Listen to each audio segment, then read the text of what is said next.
Le blues des gendarmes, voilà un sujet tabou en France, tout simplement parce qu'ils ne s'expriment jamais, ou presque, ils sont soumis à un devoir de réserve. Les gendarmes vivent très mal leur attachement au ministère de l'Intérieur depuis un petit peu moins d'un an, un malaise illustré par la radiation d'un chef d'escadron. François-Xavier Rigaud. En 2007, Nicolas Sarkozy l'avait dit, il allait changer quelque chose à la gendarmerie. Il ne faut pas faire autrement de toute façon.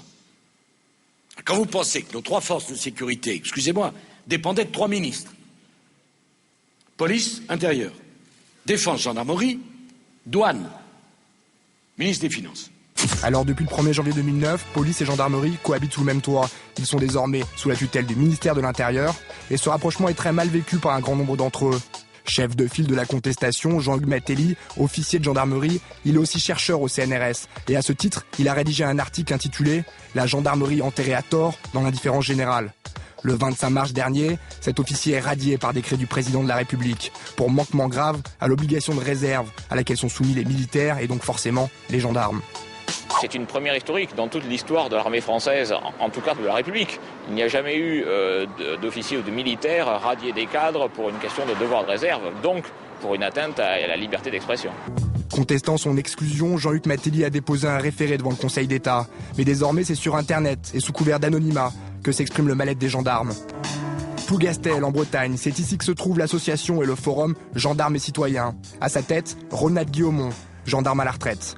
Première cause du mécontentement des internautes, le devoir de réserve. Je n'ai pas le droit, en tant que gendarme, de dévoiler certaines affaires, de dévoiler les tenants et les aboutissants de certaines enquêtes. Voilà en quoi consiste le devoir de réserve.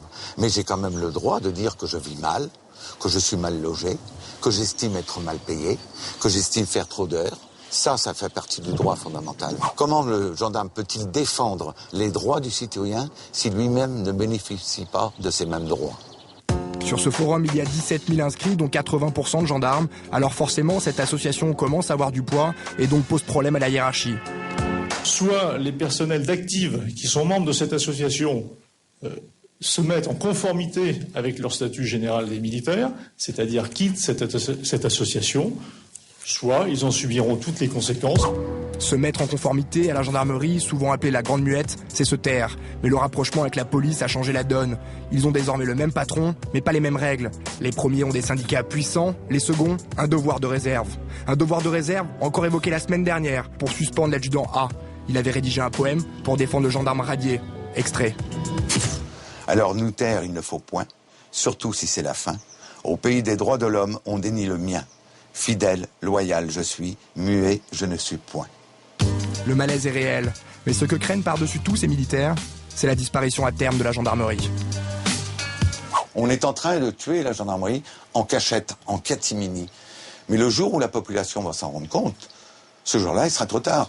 Donc vous pensez qu'il y a un souhait politique justement de supprimer la gendarmerie ? Oui, complètement, depuis le départ.